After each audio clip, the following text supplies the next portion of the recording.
What's going on, everyone? Thank you guys for tuning in to the very late night live stream. Unless you're on the West Coast, what is it? 7:40 right now. Not that bad.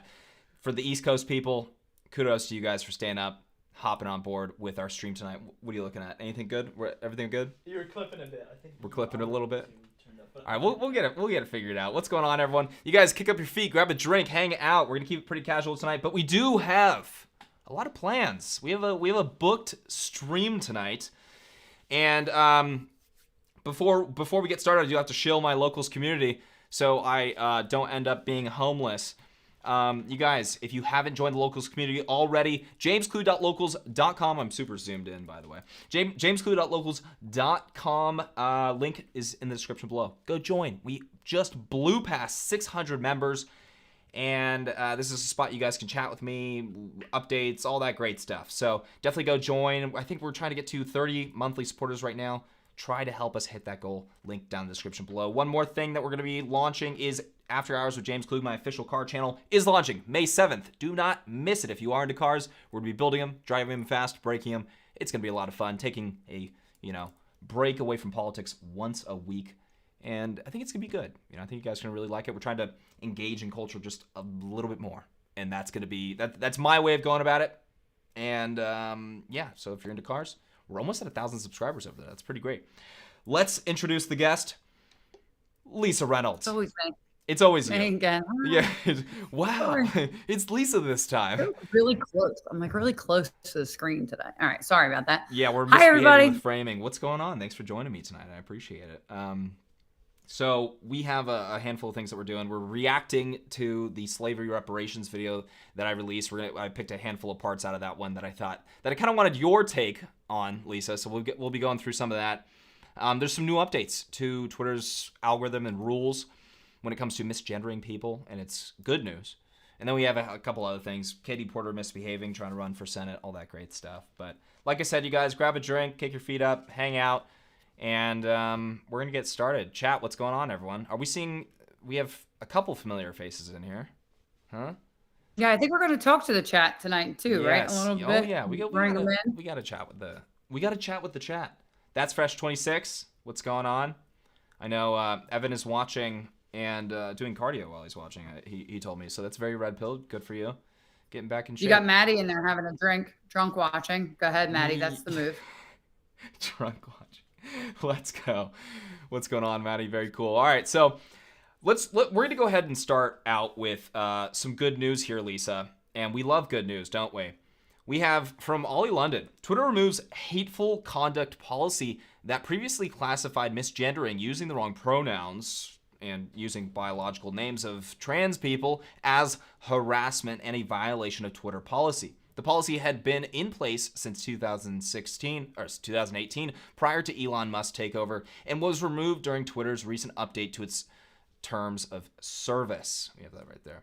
Source, Associated Press. It is, ma'am.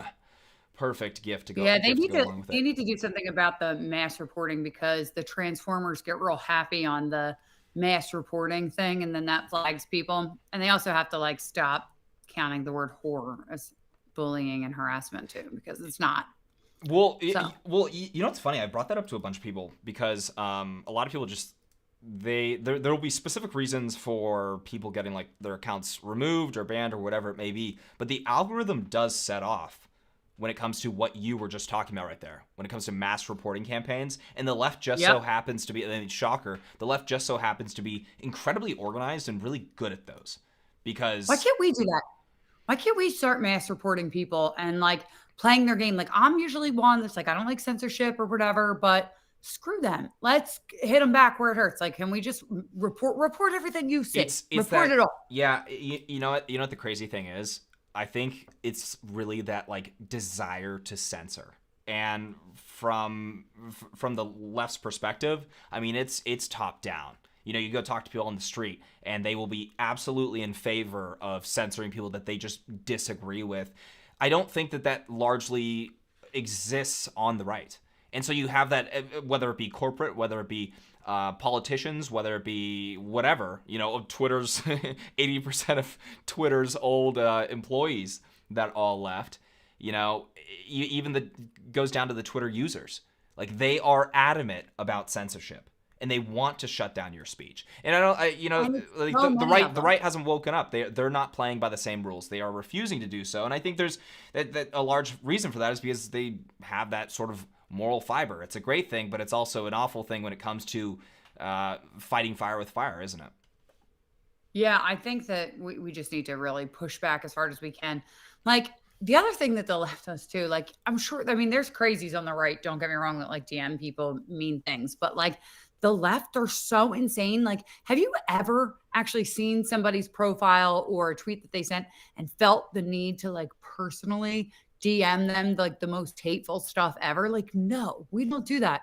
We are not like, we are way less unhinged than they are. They're all unhinged. Well, So they're into mass reporting and Yeah. harassing you and like your DMs and being insane. Like, they're crazy, all of them. It's literally ingrained. I remember my first time that I dealt with somebody that was sending me like crazy DMs. And it was like right when I was getting started on just casually releasing videos. I think at the time I would do like a video once every like 4 months or something, back in like 2018. And a girl that I knew, you know, she saw an abortion video, and her reaction, naturally as a leftist, was like, I hope, you know, your whole family gets raped. I hope, quoting her, you know, I hope they Right. get, you know, killed, stuff like that, saying all this awful stuff. In And I was like, Minecraft. in Minecraft. And I was just, Right. I remember seeing that for the first time, and I was like, oh wow, this is what talking politics does. Like, this is what this is what you get out of people when you start actually like giving your opinion completely unhinged. I did want to say a couple things on the chat. I saw something come through. I thought this was kind of cool. Mr. Mojo. I didn't even read the whole thing, so hopefully it's good. But James, you're the main reason I've swapped my political views in recent years. You're opened my eyes in so many ways. Thank you for putting out truthful and thought-provoking content. Yo, that's awesome. And I didn't want to read that to like, that's not a pat on the back. That's literally like why the videos are being made. That's why the channel exists. That's why I do what I do. So I just saw that. I thought that was really cool. A lot of people, I feel like a lot of people ask like, hey, how much of a difference do you think it's actually making? Are people actually changing their minds when they see the videos? And it's like, well, I'm sure for a lot of people, absolutely not. But there are people that are willing to have their minds changed, or at least see some leftists and just say, ooh, I'm not that. I don't know what the heck that is, and I'm definitely not that, you know? I don't care if it changes one person's mind a month, right? Like something like it's helping, you know? A win is a win. We will settle for that. And I'm a sure win that is it's a win. way more than that. I'm sure it's way more than that, but like one a month, I don't care, because people need to wake up. And also it helps for people who are not totally immersed in politics like we are, or like I am, especially like nonstop.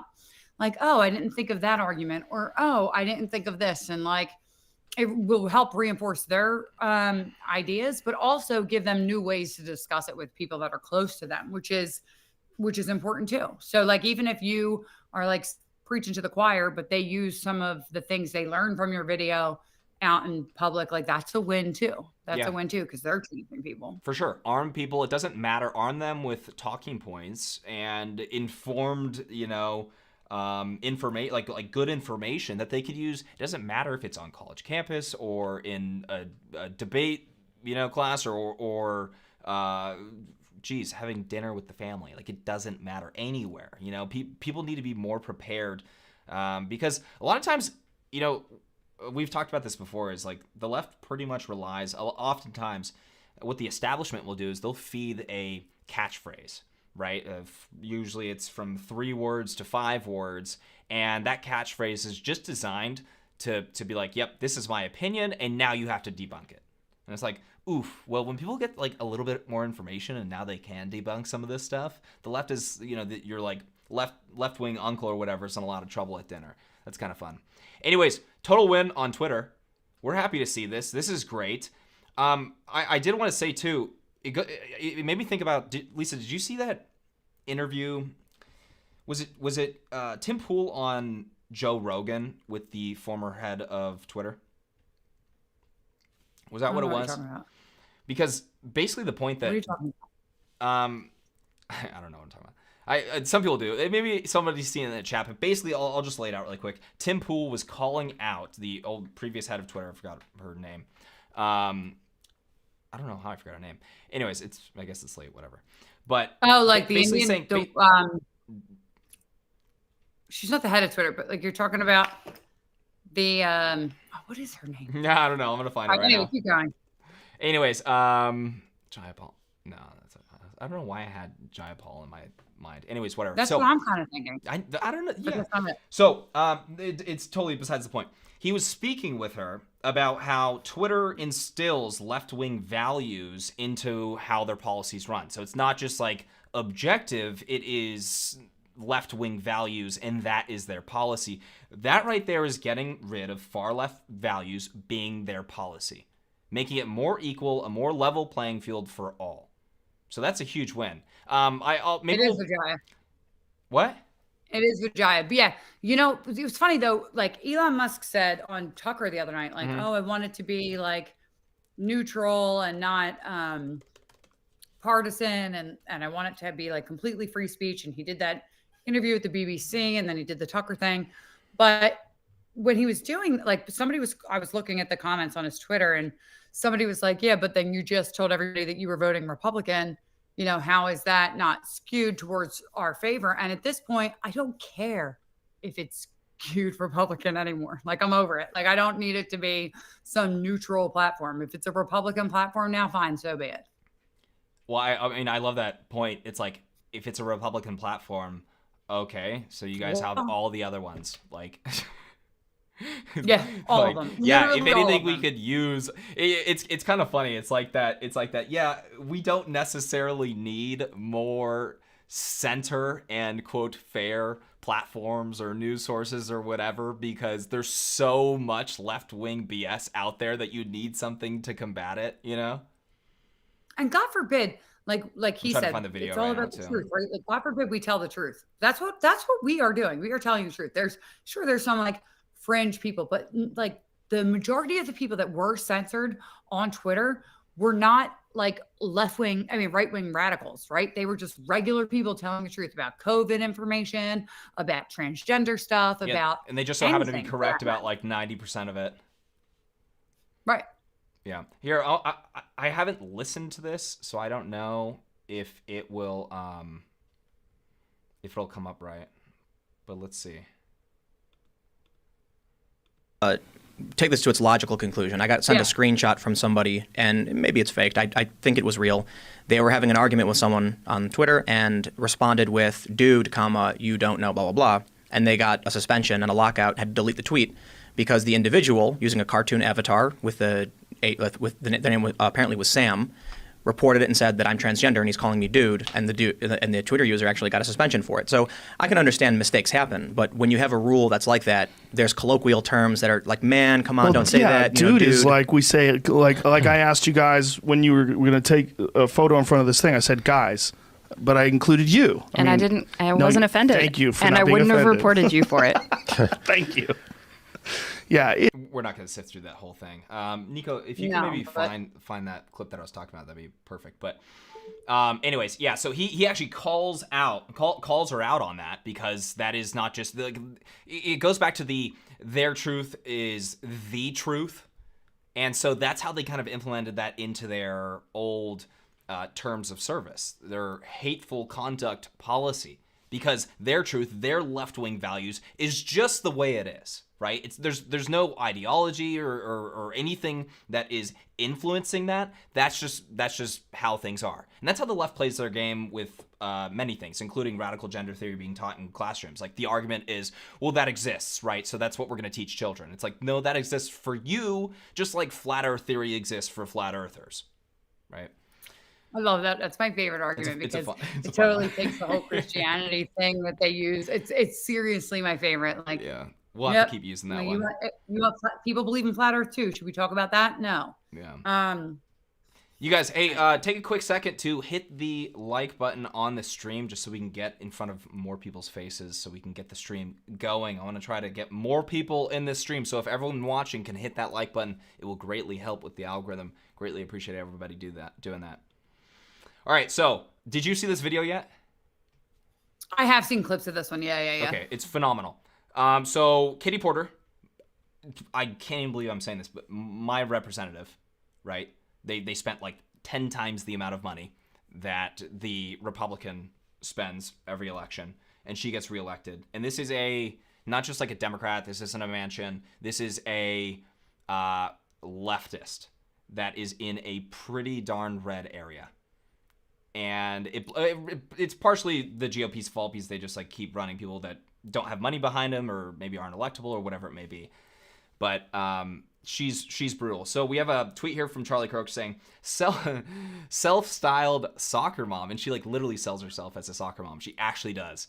She'll have like minivans in her commercials and stuff. Soccer mom and U.S. Senate hopeful Rep. Katie Porter smears Riley Gaines, while Bill Maher and Pierce Morgan actually stand up for women's sports. So let's check this out. Have you seen that whole thing? Or you just said you've seen a couple clips? No, I've seen it. It was a couple days ago that I saw it, but I want to watch again. I'm sure everybody else does too. So. All right, cool. We should be able to have a civil debate. Nobody, including Riley Gaines, who I disagree with strongly, should feel What do you disagree with, out of interest? I think that it should be up to sporting bodies to make the decisions about who and how should compete. What has she said that's actually wrong? I think that what she has done is try to turn this. We talked about people, using things to kind of get likes and get clicks. That's not what she's doing. It's not? I've got no truck for right. Really quick, the funniest part about this is she's trying to run for, she's gearing up to run for Senate, and that's why she's doing a whole media tour right now. So she's like accusing her of going after all this stuff for just likes and clicks, and that's it. Has nothing to do with women's sports or protecting women's sports. Just likes and clicks. Well, like that's literally what she's trying to do right now, is go on all these shows and get some like cool clips that are going viral on the internet. Like that's literally the purpose of her being here. But also, what a political answer right there, saying, "Oh, what do you have? What's the problem with what she's doing?" Oh, well, I just think it's up to these bodies to make the rules. It's like, okay, give an actual answer, give an actual response. Not against personally, but all I've seen her do is stand up for women's rights to fairness and equality. But She actually competed against Leah Thomas, and it was obviously unfair. Leah Thomas won one of the races in the NCAA championships by 50 seconds against a bunch of biological females who simply couldn't keep up. That cannot be right. China is in swimming. That is something huge. Dude, 50 seconds. Literally, I mean, he just blew her out of the water right here with that argument. She's like trying to talk down on a girl that's saying, "Hey, this isn't okay." And it's like, okay, what she's saying isn't okay is all the other female athletes that spend literally all day long training. These high-performing athletes spend their entire lives getting to where they're getting to, right?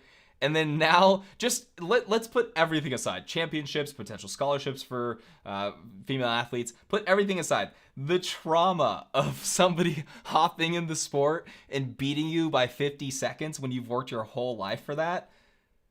Holy hell. It's really out of control. I mean, look, you're just looking at them, their size difference is just enough. We already know their lung capacity is completely different, and you need that for swimming. But no, it's bad. Keep going. Steven Sanders, super chat. Thank you so much. Klug Tube. Yes, Klug Tube. Maybe we'll go with it. I don't know. It kind of sounds like a spicy name a little bit. I like Klug Tube. I like Klug Tube. Yeah. All right, keep going. I want to hear the rest of the video. That I think our sporting bodies should be dealing with. And by the way, Riley is speaking up for herself. And that is her prerogative, and I respect her free speech. I think she's speaking up for pretty much every female athlete in the world. Wasn't that the point of Title IX? Title IX in the early 70s was something that was it was a major event in feminism, that we finally have this law that says at colleges, right, and I think high schools too, but definitely colleges, women's sports have to be given equal to men's sports so that women aren't and this led to the WNBA and lots of other stuff. This seems to be the opposite of that. It seems to be so many instances, I think, where wokeness is the opposite of what I grew up as liberalism. Right. Liberalism was, let's give the women. The funniest thing. I have a funny Title IX story to tell you. Okay, we'll hear it in actually, I mean, you can, go ahead. I was just gonna say, Bill Maher right there was literally wrecking Porter because like without even meaning to, saying, "Oh well, this isn't the liberalism that I grew up with. This is wokeism," and she's sitting there like representing wokeism, just sitting there like with a scowl on her face. It's so good. Yeah, What's the title, Nan? She gets even worse. It gets worse. She like completely contradicts herself going forward. It gets like a little worse. Should we get through this, or you want to tell the Title IX story first? No, get through, and then I'll tell you later. But don't Religion let me was, forget let's this give part. the women an equal shot. And meanwhile- This is let's and put a meanwhile- male in the swimming pool Right, with the it's- women. I don't get it. It's crazy. And meanwhile, trans people who genuinely want to compete at athletics and swimming or whatever it may be, they're the ones who are suffering here. They need to be found a way to compete fairly and justly. Well, what's your answer then? I think there's one or two answers. I think they either compete against their biological sex, as many of them did before, or you create an entirely new category for transgender athletes. And then they're able to... Truth is, they won't. Well, first of all, I love how. Well, what's your answer? It's like, what do you mean? What's the answer? Come on, man. But the separate category that will not satisfy the mob. I actually just talked about this in my video that dropped today. It won't satisfy the mob because, quote, trans women are women, and so they believe that, and they would be compromising if there was supposed to be a separate league. That's why they will never compromise. They will never go for that. They will only go for males competing with women. What's up? They don't really believe it. They're trying to convince themselves and everybody else that it's true. So this would just be affirming that or helping with the delusion. They don't actually believe it. Like there's even the people that transition don't actually believe it. Right. Like they really don't. You're good note on that, because you're totally right. You're totally right. You'll see even want like to believe it. Yeah, it's like talking. No offense to, or actually, how do I say this? I don't want to throw Santa under the bus, because I condemn Santa deniers. But okay, whatever. We'll just say it. It's like oh my God, it's like somebody talking. in the chat just said something brilliant. It's like talking to children about how Santa's not legit, and they're trying to come up with excuses for why he is. They're like, dude, but yeah, okay, but like explain this, And they secretly know. They know it's not legit. They know it's not legit. What's the person in the chat? So it's actually Sean, actual justice warrior. And Sean, I'm so stealing this, but he says we already have a league for the disabled, though. He's right. Yes, Sean. I love. You should come on here, Sean. Actual justice, Sean. Can we get him on? We could get Sean on. Sean, if you want to come on, we can bring you on the stream right now. Yeah, that would be so much fun. Actual justice warrior in the house. Talking reparations coming up, and Sean would like smoke that. So if you want to come on, Sean, come on. Yeah, open invite. We're just taking it easy, so no pressure at all. But yeah, and I'm stealing that for Twitter later, just so you know, Sean. I'm definitely like poaching that and making it a tweet of some sort. She already tweeted it. Hey, super chat from Sith Lord Todd. What's going on, Sith Lord? Sith Lord's I think been in every single stream. Yeah. What's going on, man? Katie is Arnold Schwarzenegger in disguise. See Total Recall. Oh. Pretty accurate. We'll keep playing because I want to tell a story. But... All right. We'll wrap this up.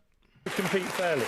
But what you cannot do is continue to allow more and more trans athletes to start decimating women's records. In some cases, irrevocably. It's just not fair. Okay, I got to end it there. Oof, that was a bloodbath. That was an absolute bloodbath. I'm so glad she got completely wrecked there. I think she probably was expecting a little bit more of like a free ride on that panel. And that was basically as bad as it gets when it comes to getting like totally owned. She did a good job of just kind of shutting up and letting him say his thing, because if she kept debating it, it would have been an awful look. But she was probably instructed to do so. She was probably instructed to say her thing, say, oh, well, it's up to these governing bodies when it comes to the sports. It's not me. It's not my opinion. It's up to them. Throw it all on somebody else because their belief is just completely radical. Actual Justice Warrior back in the comment section. What's going on? I'm just popping in on the phone. Can't join right now. Can't join right now. Come on. Well, we're on for 2 hours, Sean, so text me. We're on for a bit. Okay, so before we jump into the reaction, I only grabbed a few bits, so we're not gonna be spending too much time on it. But I grabbed a couple highlights that I wanted to highlight. Chat, what's going on, everyone? Title IX story. Oh, say it. Sorry. All right, guys. So people keep forgetting too that this works both ways. In Title IX, oh, there's Sean texting me back, and I didn't silence my notifications. But so rude. people always people always like say like Title IX was super helpful and stuff like that for women, but it really wasn't good for men. And a lot of people forget this. And the reason that I know that is because I was weird in high school and I really wanted my mother's attention and she loved football. And I decided that I was going to play wide receiver on a boys football team my senior year in high school. And because of Title IX, they couldn't tell me no because there was no female equivalent. Boys didn't want to hit me. It was dangerous. It was like literally dangerous for a 107-pound, 5'10" girl to be like getting hit by men at that point. Like, you know, these kids were 17, 18 years old and like fully grown, developed men. It wasn't good for women either. People think that like Title IX was super helpful, but it's actually damaging to men's sports. It's damaging to men's spaces. And now it's coming full circle where it's damaging to women's spaces. So like, you know, we need to get like all of this separated for real. Have boys teams play with boys teams. Girls cannot play on boys teams. I'm sorry. And nor do we want to see you. And we certainly don't want female announcers. And girls play on girls teams and that be it. But it's true. Jamie Apodi is the worst on the Eagles. Sideline girl. Like, I don't want to hear your opinion. You don't even know anything about football. Beat it. But yeah, so like, I mean, doesn't it also not reward merit in a sense when it comes to like equal funding as well? Yeah, absolutely. But like, there's no reason that like me as a girl should have been working out in the male boys space with the team, right? And then for position meetings, I had to go in the boys' locker room. I had to get dressed in the girls' soccer locker room and then walk over to the boys' meeting. Like, these are boys' spaces where like men used to have hunting lodges and like clubs and fishing clubs that they would go to. And we've totally like taken all of that away. Like, men have no camaraderie anymore, right? Yeah. It used to be like four boys. It destroys that dynamic. Absolutely. And so we really have to, you know, people keep kind of like leaving men behind that way too. It's not just about women. It's about like men and women having the ability to take some time to be with themselves, like with their people, feel comfortable like that. Like, I went to an all-girls Catholic high school for 2 years before I got kicked out. And in that time, like, women could focus on their studies because they weren't like trying to flirt with boys and boys weren't trying to like flirt with girls, right? Like, those spaces are important for a reason. And like, I think that we should really go back to some like a stronger separation of the genders for certain type of things. And that would be sometimes education, maybe, but definitely for sports. And we can't have mixing of it at all. And this trans stuff just like makes it even worse. Yeah. Some people will make the argument. It's like, oh, well, I think it should be allowed both ways. You know, if guys want to play in women's sports, that should be okay. And if girls want to play in men's sports, that should be okay. And I think just on the face of that, you're like, okay, but one sounds a lot less fair to me. There's Flojo is one of the I think she still holds the world record when it comes to the 100-meter dash. Somebody in the comments could correct me on that if I'm wrong, but Flojo is like this world famous 100-meter dash woman. And she still holds the record. Does she still hold the record? Yeah. So I think she set that on like maybe the 80s, maybe even before that. I could be I don't know. 80s. And her world record wouldn't have even qualified her for the previous Olympics men's like qualifying, or I believe it was that. It was like to even qualify or get up into like being able to compete in the Olympics for the previous Olympics that just passed. It wouldn't even qualify for the men's. Right. You know, that's the big difference that we're talking about here. We're talking about we're talking about not close. You know what I mean? Well, I broke a story about a boy in Washington State, and he like transitioned, and this year he started running track for the girls team. And last year he was like in overall for states, he was like in 72nd place on the boys team. And then he trans to be a girl, and he got first place, right? Like, so you went from 72nd on the boys to first place on the girls. Not only that, it bumped a whole nother team from going to states, qualifying. Those girls completely missed their opportunity to be in front of scouts and things like that. Yeah, exactly. Their opportunity for scholarships, because he bumped the whole team up by so much. That team would have never even made it into the thing. So now you're bumping not just like a couple girls, you're bumping whole teams out of, and like having them lose their opportunity. He's still running. Nobody, and the parents call me, especially like in Washington State, and they're like, I'm so afraid to even say anything. Like, we don't want to cause any controversy because it'll have blowback on our kids. Like, they can't even like fight back, these parents. So people like us who are stuck doing politics have to like really start sounding the alarm hard and loud for as long as possible, because it's not going to change, because a lot of parents are afraid to talk about it. For sure. So. For sure. Yeah, they're horrified because the mob will go after them and destroy their life. Corey Olson, thanks for the $5 super chat, man. Really appreciate that. Love your channel, bro. Keep hammering the left. And keep hammering the left. The whole Bud Light thing shows we have more power than we know. Let's stop giving our money to wokeness. Is that going well? Is that going well, or is that just going to fizzle? Because I think it's still going well. I saw people just today or yesterday. Keep it going, everyone. Keep it going. Hammer them hard. Because I was under the impression that this was going to be a blip and that was going to be it. And you know what? Because I tweeted something about that. And you know what? I think it's actually continued longer than I thought it would. And that's a good thing. I'm happy about that. I thought we were going to totally wussy out. No, I just saw things where like these distributors and people who are like have these like affiliates to Budweiser, and they're going in the stores and they're like, nobody's buying these, and I am going to have problems like feeding my kids because we put these in stores. And so there's been a couple videos out where like they've seen no movement at all. So I think that's good. I mean, because it also will scare the rest of the companies. They'll be like, whoa, we're not doing this. Yeah. And there have been other LGBTQ plus alphabet soup cult stuff, partnerships between like Miller Lite, Coors Light, not to this extent, but that's why I'm like, boycott them all. Find somebody who doesn't do any of this. But in the meantime, it's going to scare those companies from continuing that.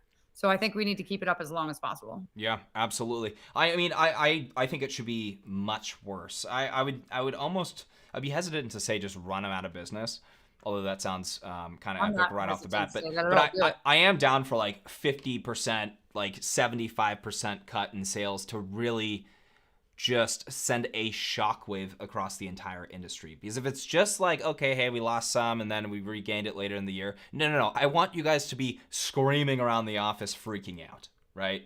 That's what we want. That's what will send a shockwave across the entire country. That pressure on these corporations. I mean, America just needs to say enough is enough. And hopefully this is an example of many Americans just completely reaching their tipping point. Because conservatives will put up with a lot of BS. We have another super chat from Josh O'Rourke. What's going on, man? Thanks for the $5 super chat. Really appreciate that. Klug, has that fat 40-year-old skateboarder tried to attack you again recently? Jeez, no, just the second time. I haven't seen him again. I still need to do like a video with a complete breakdown on Jamie Fuss. Is that the stalker guy that keeps stalking on the tweets and stuff? Is that the same one? Yeah, it's the same guy. He's a let's respect his pronouns though. He's a Tony Hawk Pro Skater locked character. I think, is he locked or is he standard Tony Hawk Pro Skater character? Pretty sure he's a locked character. He's a locked character. So he called me fat. Yeah, and I take offense to that because I don't like fat anything. He's hyper obsessing over me. And we'll be taking care of him. He will be the police know about him. Everybody knows they're dealing with him. I took offense to that. Actual Justice Warrior in the comments. We're going to take forever to get to this video, but who cares? I'm having a good time. Actual Justice Warrior in the comments saying Jane played pretty well for something high school in season 7, and she was a girl. Imagine how good she would have done on testosterone now that we have eliminated tomboys. Yeah, I love Sean so much. There's two things that we've eliminated, actually. It's not just tomboys. It's tomboys and goths. Because in the 90s, we had goths, maybe early 2000s as well. The goths nowadays. The emo kids, yeah. They all just became, they all became transvestites.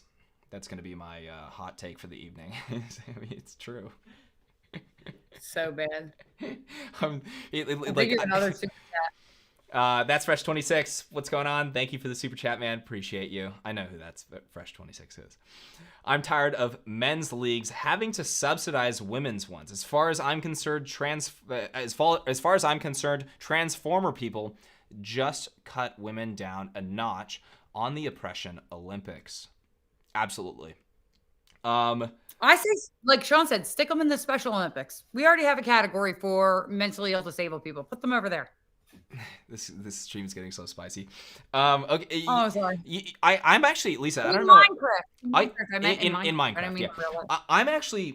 I'm flirting with the idea of leaning into it and just getting full support, like every single sport. I want to find the biggest, strongest dude and have him jump into that Until sport. some girl breaks her neck. And well, okay, not in sports where they're breaking people's necks. Hear me out.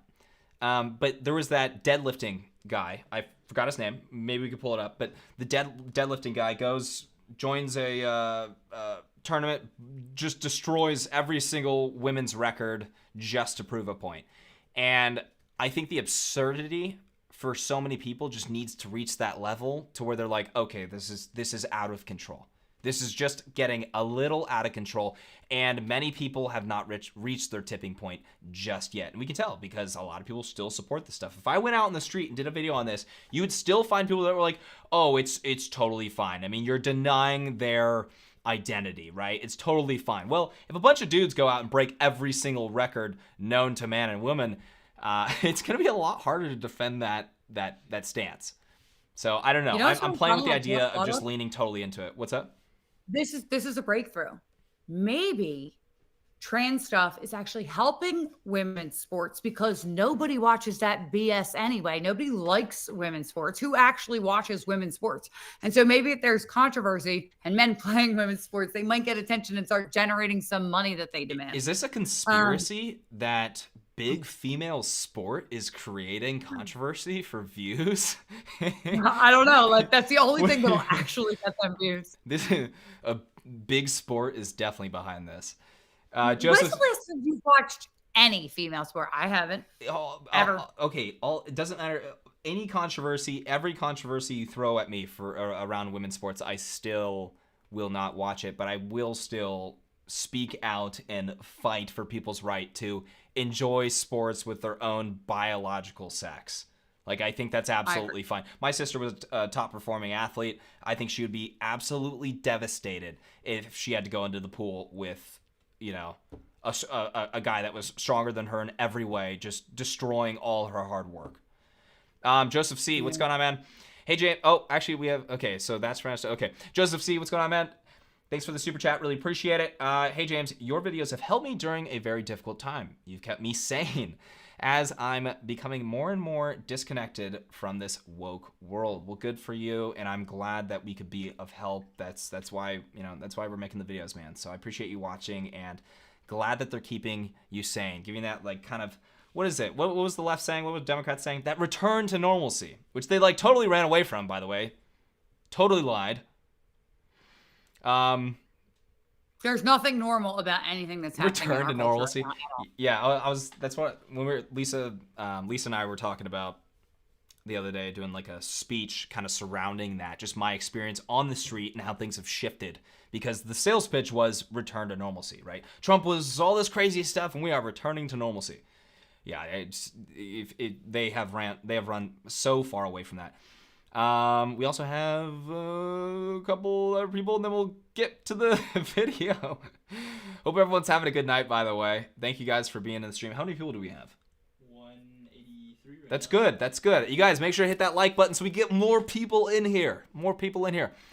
Sith Lord Todd, what is going on, brother? Thank you again for another super chat. Instead of men and women, go with junk or no junk. Solves the problem. It actually doesn't. Apparently now it doesn't.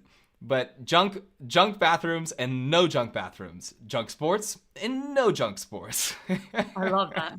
I'm stealing so much content right now. Thank you guys.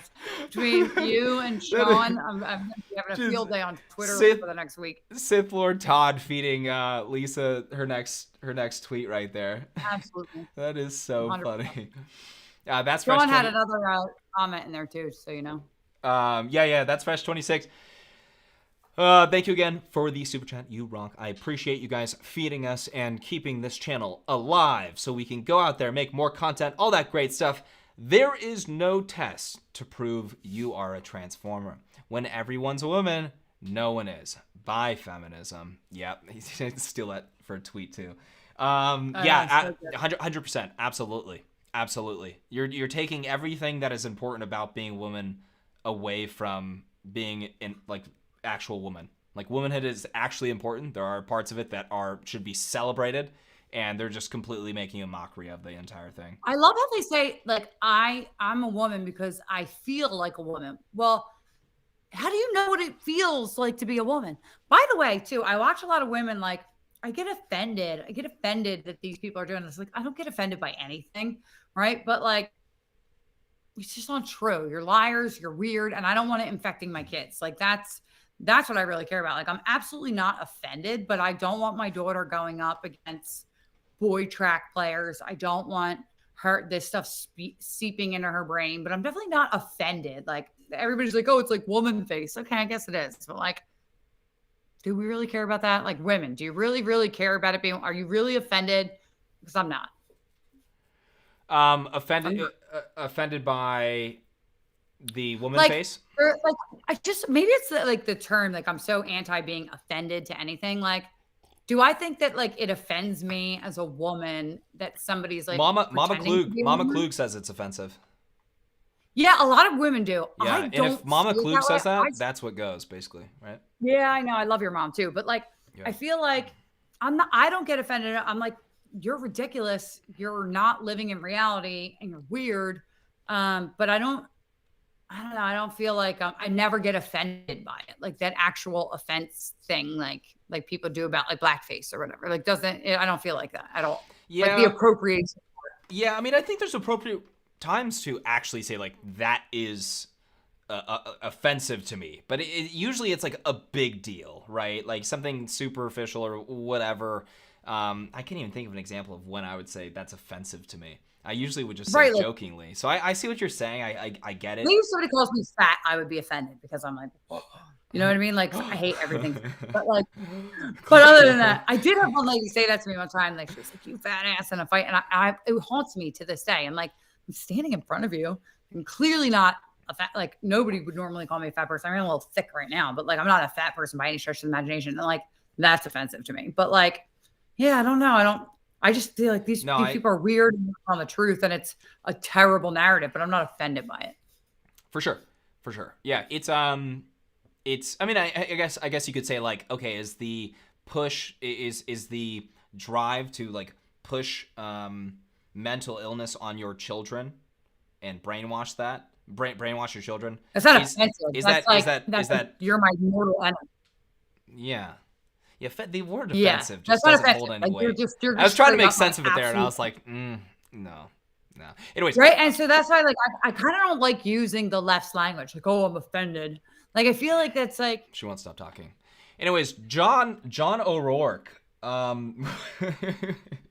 Women's soccer is great, but the under-17 U.S. boys soccer team beat the two-time World Cup champions USA Women's Soccer Club with ease. So, not fair to women, also not fun to watch. You dudes are great. Oh, us dudes? You're a dude. Dude is a universal word. It doesn't matter. Hey, John, appreciate the super chat, man. Thank you so much. And absolutely, you know what's funny? I hear that all the time. I actually never really totally looked into that, the under 17 USA boys soccer team and stuff. But I know it is true because friends that watch soccer and they were like blown away by it. But yeah, that is a serious indication of the difference between the two sexes competing against one another. What a joke! Why'd they even do that game? Just what a blow to morale for the women's soccer team. I don't even want my daughter playing basketball because she really likes basketball, and I'm like, oh, please don't play basketball. It's a boys' sport. And I don't just being like, you're already going to be tall. Can't you just be feminine? I'm like totally trying to discourage her from playing basketball because I see it as a boys' sport anyway. Can you just be a lady? Can you just be a lady? I mean, to you, if I was you, I would ban my daughter from playing everything but golf. I mean, because she horseback we're talking, rides, right? We're talking lots of money. No, ban horseback riding. Golf. We're talking lots of scholarships and lots of money. It's a beautiful win. Everybody wins. Rowing, like crew. They get a lot of scholarships. They Golf's actually boring. do. Golf is You do. Golf you is do. not. Especially for the Ivies, and she has legacy. So like, there you go. But I don't even know if I want her going to college. I told her the other day, I was like, what do you want to be? First, she was saying a cashier forever. Okay. Cause that's what little kids say. And then I forget what she said wanted. a cashier. It's just like at the store. Oh, like wow, at the grocery. she's dreaming big. That's dope. For Olivia. When she wants to be a professional surfer and a horseback rider and all that stuff. But she did say something like smart the other day, but that she wanted to be. But I'm like, you know what you need to be, Olivia? Concentrate on being a good mother and being a wife. And I was telling her today, I'm like, we were talking about Gone with the Wind, and I was like, Scarlett has too much male energy, right? That's why like it's hard for her to like get a real husband forever. Like you have to like whatever. And she was like, yeah, that's going to be difficult for me because I like to do all the boy stuff. I'm like, that's okay. I'll help you. I'll help you figure it out because it's difficult for me. So kids actually, this is like one thing that's pretty, I guess, I think it's pretty well known. Like kids like to feel like they're having an adult conversation. So if you're talking to them about like dating or feminine energy or being a mother, like that's very exciting for children. I don't have kids, but I'm sure you would agree with me on that. Like that's super exciting for children. And that's also just great parenting. Like get them ready for that world because you get to shape their world. Yeah, it's 100. We were watching Gone with the Wind today. That's like how that all came up. Yeah. But I watch adult stuff with my kids. They're not really allowed to watch TV, but when they do, it's Gone with the Wind. Yeah. David Inc. Super chat for $10. Thank you so much, David. Really appreciate that, man. For the street vids, stay self-employed. Yeah, that's a big thing that honestly I'm pretty proud of. Thank you. I actually hit up Lisa when I was posting that last 100 million views on YouTube posts, just because I really wanted to give focus to the audience because yes, I am independent. This is all funded by you guys liking and sharing and watching the videos. So self-employed, yes, pretty much forever. I've literally no plans. I've gotten offers. This is the way I like things to be. So for as long as possible, that's how we're going to keep it. Nobody tells me what to make. Nobody tells me what videos to make, and we're going to keep it that way. So thanks for the super chat, man. Appreciate it. Also, I saw a couple one saying like Mama Klug for president. I don't know where it went, but I thought that was really funny. Oh, Mama Klug is the best. You guys don't even know. She's like, she might be more based than James. She is the best. She's so delicate with her deliveries, though. She's super delicate, super sweet. But Mama Klug for president, she'd make a fantastic president. She's definitely sentient, so we got a leg up there. She's a woman though, so I don't know. Oh, that's a huge negative, actually, huh? Yeah. Right. All right. Sorry, Mama Klug, disqualified. Anyways, but you guys. You can be vice president, Mama Klug. we're in politics. I shouldn't be in politics. We're joking, Mom. Don't worry. You shouldn't vote. We're totally joking, Mom. Anyways, you guys, we're unhinged stream. Okay, so you guys. So I love your mom so much. I love my mom too. I'm glad that you love my mom. I love my mom too. So you guys, we're gonna be doing a reaction to my recent video. Should Americans pay slavery reparations? Now I picked a few scenes in this video so we could kind of just focus on a few separate scenes, and we're gonna unpack them. Lisa, are you ready? Do a full screen. Yeah, do a full screen for me. Full screen for who? This? No, I'm just kidding. Oh, you don't like this? You don't like the too much of you? No, I don't want that. That's not what I meant. Never mind. Can we zoom in on this shot of Lisa really quick? No. Stop. All right, you guys. Let's jump into it. Oh, crap. One sec. Actually, before we do this, I am misbehaving. I apologize. I have to set something up really quick. How's the chat doing? What's going on, everyone? I know. All righty, let's see. Mama Klug should have kept her maiden name. I just saw it too. I was like, I don't understand what that means. Wait. Why? Yeah, what's wrong with Klug? Yeah, what's wrong with Klug? People say Klug, and I think that's annoying. Oh my gosh. Lisa, I found something to be offended about. What? No, stop. Snowflake. Remember that word? Don't be a snowflake. James, Trump 2024. We'll see how he does. Love your channel. Love you for watching. All right, we're good to go. Let's jump in. Are we on the right screen? Perfect. Reaction to should Americans restart, edit, reaction to should Americans pay slavery reparations? Let's jump in. No. Why do you feel that way? I see the stuff that we spend on, you know what I mean? And I know to me that's so long ago, so whatever it is that we're still going to make up for as long as it's been. You know what I mean? We need stuff now, something different than that. Why do you agree? Because, I mean, I'll get paid. Pretty much. Paying for free work, that, You know, back then it was accepted. It was wrong, but it was accepted. So we shouldn't have to pay now for what our ancestors did back then. It's beneficial to Black people, for one, building long-term wealth, but also building generational wealth. A lot of times, Black people, we don't have generational wealth because we've been systemically oppressed. Since we're being systemically oppressed, we can't afford to have this generational wealth that most white people have. It's crazy how she was kind of just like going down a script right there. What's so interesting about this conversation is she's talking about like building long-term wealth. I can tell you for a fact that giving people a bunch of cash is not how you build long-term wealth. It would literally implode the Black community. It would you would get a bunch of people that would no longer work for years. It would destroy their neighborhoods and it would destroy the community. I completely agree. Yeah, well. I don't want to say things that's going to get us in trouble. Well, I'm trying to be good. You know, for example, it's not even. Wait. I'll say something. For example, I live in Philly. You can look out the window. I live in real Philly. Ask James, okay? And I go to the supermarket and I see women and men in front of me loading up 2-3 carts filled with groceries. Granted, not the best groceries, okay? And then pay for it with their EBT card, which is their welfare food stamps card. Right. And then they go and they get into an Escalade. Like literally a car I could never Wait. Hold on. You're saying you saw this? No, I see it all the time. What are you talking about? Yes. You see that all the time. Still happen in the supermarkets in Philadelphia. I'll have somebody say to me like, I will give you $100 EBT card if you give me $50 in cash so I can go do drugs. Like that happens too.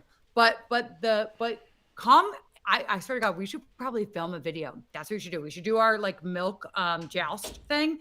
And then we should like film people in the grocery store in Philadelphia so you can see exactly what I'm talking about. Like it is 100% true. So even if you're giving them money. Do we have to clarify what the milk joust is really quick, or are we just going to blow over that? Should we just blow over that? I mean, we can tell them what the milk joust is. Do you guys know in the chat? Do you know what a milk joust is? You guys basically milk joust is with. You want to describe it or me? I'll describe it. So you're in a shopping cart. Me and James would be in opposing shopping carts, and we both have a jug full and open of milk, and people push us at each other, and with our arms out, we joust milk in the grocery store. So, or in the parking lot. But yeah, so me and James are going to have me and Ryan Grodowski too. We're going to milk joust. But you should see what happens in these grocery stores. And here's the thing, like you can give people a ton of money and you can give them housing and you can give them everything. But unless people earn it for themselves, they will never appreciate it and they will never take care of it. It's like even with my kids, right? Like if I give them something and I just give it to them and they didn't earn it, they do not take care of it the same way as if they earned it. If I had, like my mom would rent out like our house in Vermont. Renters don't take care of homes, even if you're vacationers, the same way you would if it was your own house and you bought the things and you worked for them. So no amount of giving anybody anything is going to be beneficial to them long-term because they don't appreciate it because they didn't earn it. Yeah. And also like when it comes to lottery winners, you look no further than that. When it comes to lottery winners, they, I believe it's 4 out of 5 or so lottery winners lose all of their money and go bankrupt within 5 years. It's around that stat. Right. So right. So then, and you would get that it'll never be enough. No. Well, that's exactly right. Would it be the end of the conversation there, or is the racial divide in that argument too politically beneficial to just end at reparations? Next clip. Or actually, hold up. Sorry, we got a super chat. We got a couple super chats. Look in California. Okay, but real quick, look in California how they're already talking about it like being like $5 million a person. Like what? Like what? How do you put a price on that? Plus, it's so hard to figure out like who would get what. Like my ancestors weren't here. I had nothing to do with that. I mean, it's just so complicated. But anyway, keep going. I think it's remarkable. A part of me just, I think it's what is ridiculous. the accelerationist? A part of me just is like, you know what, San Francisco, because I think San Francisco is what you're referring to when they were talking about $5 million.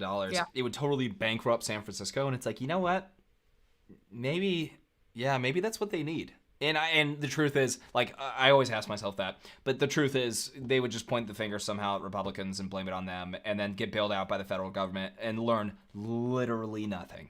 Literally nothing. Right. We got a super chat from Tricky, $20. Yo, huge super chat. Thank you so much, man. Really appreciate it.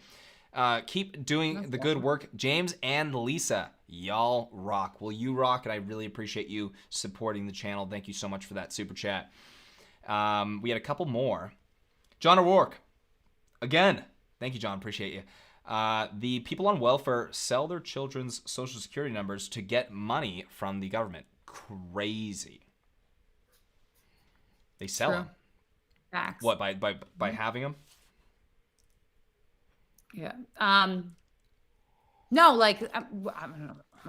Yeah, anyway, these people are rewarded. I'm reading super chats. I'm kind of paying attention to my Yeah, John. These people are being rewarded for living just awful lifestyles. When you're rewarding people for bad behavior, it's like it literally just takes you looking at a child and be like, okay, if I reward this child for bad behavior, are they going to do it again?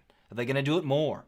The answer is yes. Same thing applies to adults. A lot of adults are really, really just not that bright. That's Fresh26. Thank you for the $5 super chat. Appreciate you, man.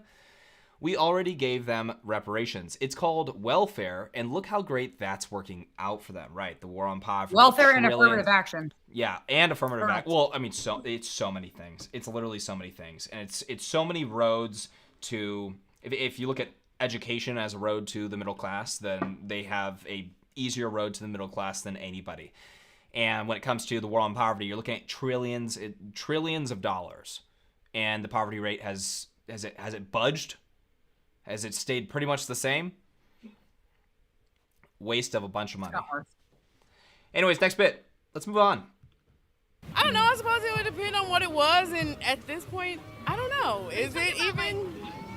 Are you talking about them giving reparations right now? To people who are descendants of slaves. I don't really think that should be a thing, because I mean, like, no one is a slave, and no one's family hasn't been a slave for so long. My so mother wasn't, my grandmother wasn't, my great-grandmother wasn't. So it's like, it's kind of that time is almost past in a way. Yeah. At least it's the way I feel about it, because I've always been able to do what I needed to do and make my own money, and, you know, I don't know. I love that lady. I love them so much, and I love how the daughter is right here just hanging out. Wait, what is that? What is that? And that is what, ladies and gentlemen, that is what a non-indoctrinated mind comes to the conclusion of. The indoctrination clearly hasn't reached this young woman, because she's looking at it and saying, well, that sounds stupid. Because she hasn't been corrupted by anything. She looks at this issue on the face of it. Does it seem fair? These people, slavery abolished in 1865? 1865? Does that seem fair to make people that are living today pay for that? Does that seem fair to hold a government today responsible for what a government did back in the mid 1800s? Does it seem fair? And they say no, the people, right? It's not the government, it's the people, because the government gets their money from somewhere, and it's us, right? And it's certainly not like the billionaires or the whatever. Well, really quick, the reason why I said government is because there's actually there are reparations rules when it comes to if a current government does something unjust, they do owe people during that time. But our government is not that current government. And yes, of course, it's made up by people. But that's not even the point. The government gets their money by taxing us. So it's like, I know that. They're like, the government is the people here. And so it would be taxing us. So absolutely not. Zero. No dollars. But this is really good parenting here, because the media and the, even like TikTok or all of it, like the social media, that is what's indoctrinating a lot of these people. And for a young girl to have skipped that social aspect of it and not be influenced by her peers and listen to her intelligent mother, like that's a win right there. We need more of that parenting. We need more of that. That really makes me so happy. So true. So true. When I saw this, when we were doing this, Nico's off camera right now, and he was with me because he films all these videos with me. And when we walked away from that one, we were like, oh, that was good. That was good. That was a very strong mother setting I believe we're just going to assume mother, right? A strong mother setting a good example for her daughter. And guess what? That daughter is going to grow up, if not indoctrinated, that daughter will grow up to have 10 Successful. times the mental strength of her peers, because she will be, she'll be disciplined. She won't she won't be making excuses. She'll be showing results. And that's like literally right else. there. Like, that's happening right there. It's awesome to see. I have two kids. And if I constantly tell my kids, like, you're not good at this, or you're not this, or you're this, or you're that, they will their minds are so impressionable. They will believe that. So if you tell kids from the time that they're like out of the womb that you're a victim, you're oppressed, but that will be their mindset, and that will not be productive for them at all. Yeah. You need to teach them that hard work, dedication, honesty, all those things, the virtue that is missing from our society. You need to teach them that that's the way to go in order to be successful, instead of like just blaming everything on everyone else. Yeah, absolutely. All right. Next bit. Oh, did we get a super chat? I think we did. Actually, yeah, we did. From an awesome handle right here, YouTube handle. This is really great. Dirt Muffler Butt. Well, Mr. Dirt Muffler Butt, thank you so much for the $10 super chat. Greatly appreciate it, sir. This show is great, and I would love to see you guys regularly in my rotation. Yes, it's my fault that we're not being consistent in this. I will make sure to get, it all together and everything. Lisa, what? I'm watching the super chats. I'm so bad today. I'm sorry. But Tommy Frognuts15 said, I live in Philly too, and it's beyond true, with an exclamation point. I always see people with their EBT card get their stuff and then get into a beautiful vehicle after. It's not a secret. It's just the way it is. It is so true. Wow. Anyway. Yeah, I mean, we are at that point, you're not a serious country. At that point, you're not a serious city, whatever it may be. Like that is such a joke that so many people are seeing. Yeah. Oh my gosh. It's a literal slap in the face. And then you wonder why, like, there's animosity, right? Like, I used to never even think about like black, white, nothing, right? Now I go to the supermarket and thinking everybody hates me. Black people hate me. That's what I like, legit go there and think black people hate me. And that's it. Especially if I, God forbid, out that I'm a Republican, then I really think that I'm hated, right? Yeah. And then but then white people are like, okay, well, not only do you hate me, now I'm watching you fill up. I'm struggling to pay for my $8 carton of eggs because of this administration. I'm watching you fill your cart full up with stuff. I have to pay $200 for 40 items, right? Or even less. And then here you are walking out with free stuff. You get to swipe on my tax dollars, and then you get an Escalade as I'm getting into my 2019 Jeep Patriot. It's a little unfair. And if you want a race war, you keep doing that kind of stuff and then pushing the notion white people are racist, white people are racist, white people are racist. It's all on purpose, though. It's all on purpose for political benefit. And some people see it and some people don't. I would say the overwhelming majority in these communities absolutely do not see it. I do want to finish the super chat from Mr. Dirt Muffler Butt. Because I think you'll like this. Sorry, I interrupted you. Your super chat is way more important than what I had to say, but I just got really excited. No, it's not. What you were saying is super interesting. James, I love your street videos. Plus, my less politically involved fiance enjoys them too, and it helps me red pill her. Cheers. Wow, I love that. Cheers to you. All right, that's really great to hear. That's what it's all about. That's what it's all about. Getting the less. It's all about getting in front of everybody's eyes, but also the people that we really focus on are the people that are less politically involved, that are kind of seeing something saying, oh, okay, like learning a little thing here and there. Awesome. We love to see it, don't we, folks? Alrighty, next clip. Who do you think should pay for that? The president? The president? Yeah. That's probably a good idea. Probably the president or something. The president of the United States? Yeah. Who do you think? Who should pay for it? I would love to see Joe Biden have to pay for all this, actually. Well, I don't really think reparations should be paid out at all, in my opinion. I never owned slaves. My ancestors got here early 1900s. True. So there's a lot of people that weren't here when slavery existed. Should they still pay for it? Sure. The people who benefited from slavery should be able to pay for it. People that benefited. So people that didn't benefit shouldn't pay, do we think? No, if you didn't benefit, then why would you pay? But if you benefited, and most white people have benefited because of slavery. It's not just white people, but it's just like whoever benefited from it, because we're still in a position of that we are systemically oppressed. We're not where we should be. Okay, people try to get systemically oppressed. Did you see that college kid the other day? He had like a 5.1 GPA, which is like, because he had like took weighted classes, right? Valedictorian, all that applied to every top school, had such a high, SAT score, ACT score, and got rejected from everywhere. Yeah, I saw people in the comments too. They're like, "Well, you're supposed to be doing extra like activities and everything like that to make sure that you get accepted to these schools." And it's just like, dude, on, man. Come on. like the amount of graphs, excuses that they will give for somebody that is not black, they will go above and beyond. It's insane. You have to see the test scores of acceptance rates right now. It's like the people who have the highest test scores are actually not even getting in the most. It's like people with like lower to middle, they have like a little spot graph that did it on, and it was infuriating to me because there's actually a huge problem here, by the way, Lisa, because the big problem is that a lot of kids, this is what like, giving people boosts on their scores and getting them into more difficult colleges. The problem with that is they have a higher dropout rate when they make it into a school that doesn't actually align with their difficulty or learning level, right? So you end up with these massive dropout rates because kids are making it into schools that they didn't even deserve to get into. Yeah. Anyways, happens all the time.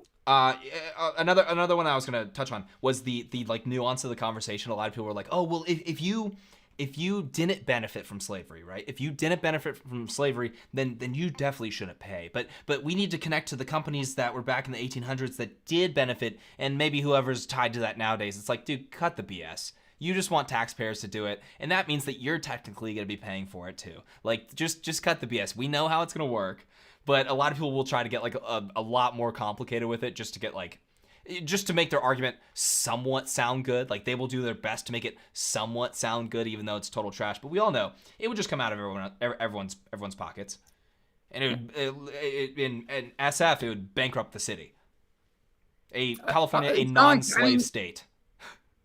That's right. So true. But it's already bankrupt. I mean, like, there are so many policies that are already destroying California, San Francisco, LA already. I mean, you're already in a lot of financial trouble. So insult to injury. Oh, we had a couple of super chats from Sith Lord Todd. Might be our #1 super chatter. I don't know. Sith Lord, thank you so much for the continued support, man. Really appreciate it. You rock. Years ago, I have to be careful when I'm reading these too, just to make sure nobody's messing with me. Because I don't actually do that. Years ago, there was a documentary about Hitler Youths, and one of the hosts said, and I emphasize, okay, a child's mind is like an empty vessel. You can fill it with whatever you want, good or evil, 100%, absolutely. And it's crazy how that's just complete common sense, but that's why they're that's why they're going after, dominating education system. At one point, you needed about like 51% when it came to like college campuses or whatever. You need about like 51% of liberals to just let the rest be a landslide. Because if you guys don't know, the way that college professors actually get their jobs is they interview with the other college professors, and they tend to interview and they tend to be really excited about the ones that are very far left. So fun fact, if you didn't know how they get their jobs, that's how they get their jobs. I know people that are college professors, that's how they do it. And so it really only took 51% for them to create this sphere where they can really indoctrinate that next generation. Lisa, after the boomers go, we better do something about Gen Z, or else it's game over. Gen Alpha is coming after, and hopefully there's hope for them. I mean, I have no clue. But once that boomer vote is gone, we're pretty much running out of time. Now, it doesn't mean that it's all over. It doesn't mean it's all over. We can still make an impact. People can still get involved, and hopefully they are. But this is that. If there's a call to action in this video, and basically every video that I make, it's find a way to get involved. Because if you don't, we might be doomed. Facts. Yeah, everybody blames a lot on like the boomer generation, but it's really the oh, here comes Charlie. It's really like Charlie. It's really the Gen X.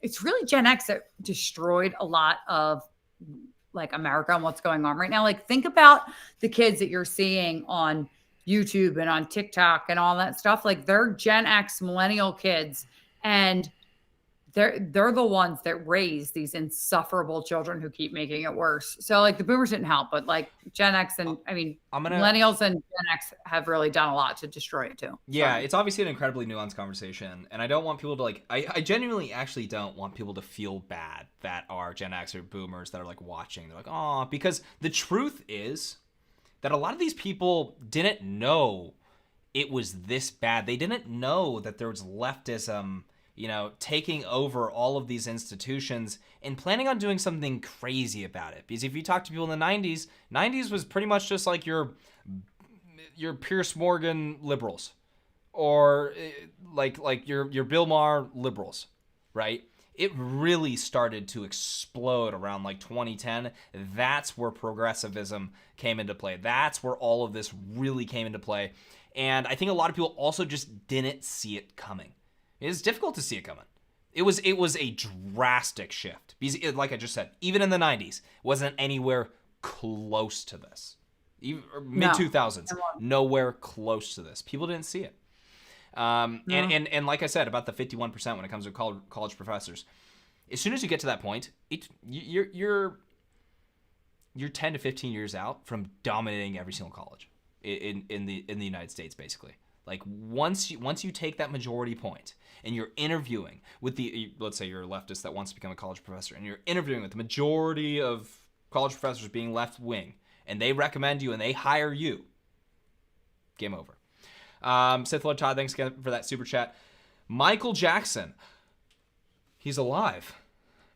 Anyways, we have Michael Jackson super chat. Lisa didn't think that was funny. You're a pedophile. I mean, like I think Michael Jackson pedophile. That's what I think. Sorry. Don't ruin it for me. All right. Sorry. I mean, isn't that what everybody else thinks when you think Michael Jackson? I don't know. I'm not gonna pretend to be super educated on that. Like, probably if you look at the guy, like if I'm gonna judge him just by like looking at how weird he was, probably. I don't know, man. Every hero has to just disappoint me. Anyways, Michael Jackson. No.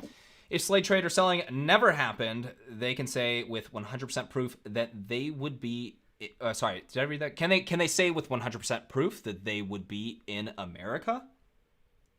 They are probably in a better position than they would be in Africa. Okay, so this is it's crazy because like a lot of people look at it's the Matt Walsh argument, and this was like super controversial.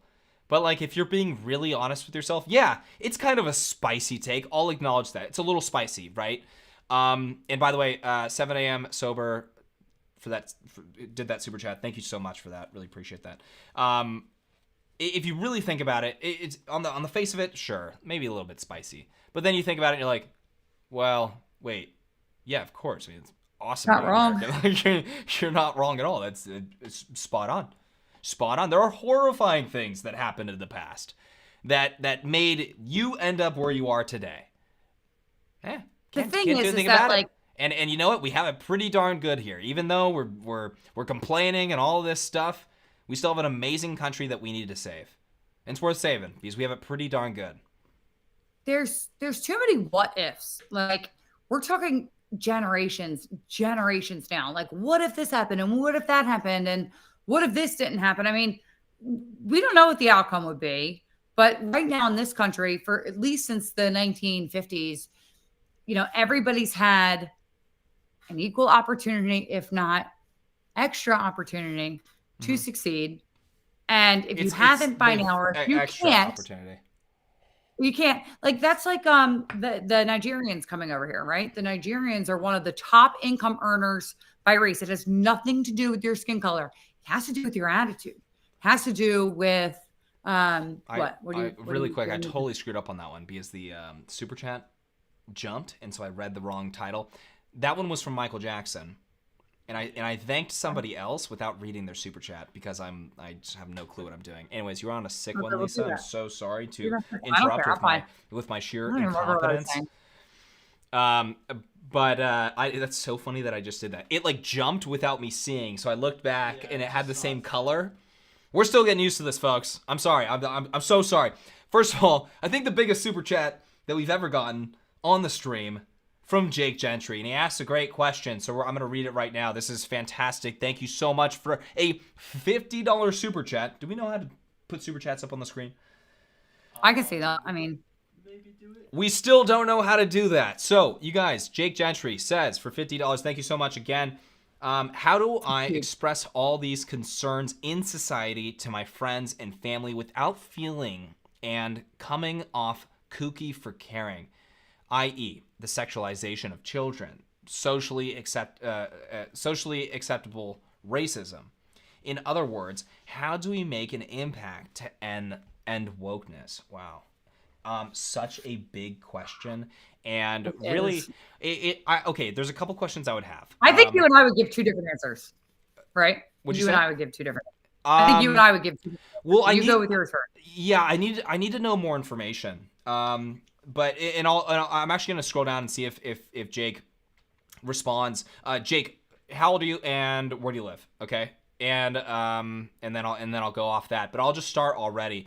So we have how do we bring this up? So if it comes up in conversation, I think instead of this is how classic, this would be my answer. But the way that you get people to really see this and wake up and be like, hey, that's kind of weird, isn't it?